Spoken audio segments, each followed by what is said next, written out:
Jeanette Mott Oxford is currently the Executive Director of the Missouri Association for Social Welfare and a former member of the Missouri House of Representatives.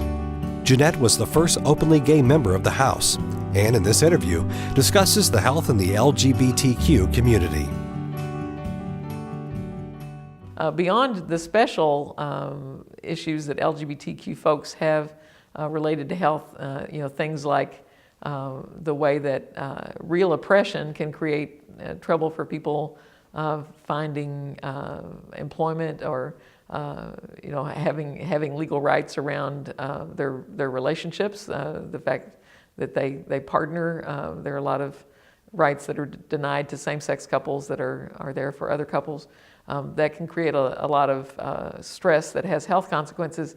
But LGBT folks, because of the legal inequality that's there, we don't have protections around employment, housing, and public accommodation in Missouri, for example.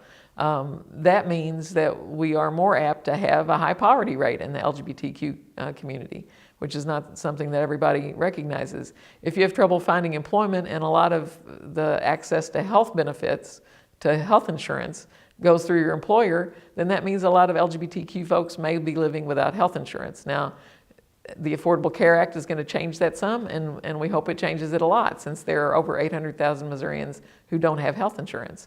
So one of the things that the Missouri Association for Social Welfare is doing is we're pressing for health care for everyone. We believe in a health care system where everybody's in and nobody's out.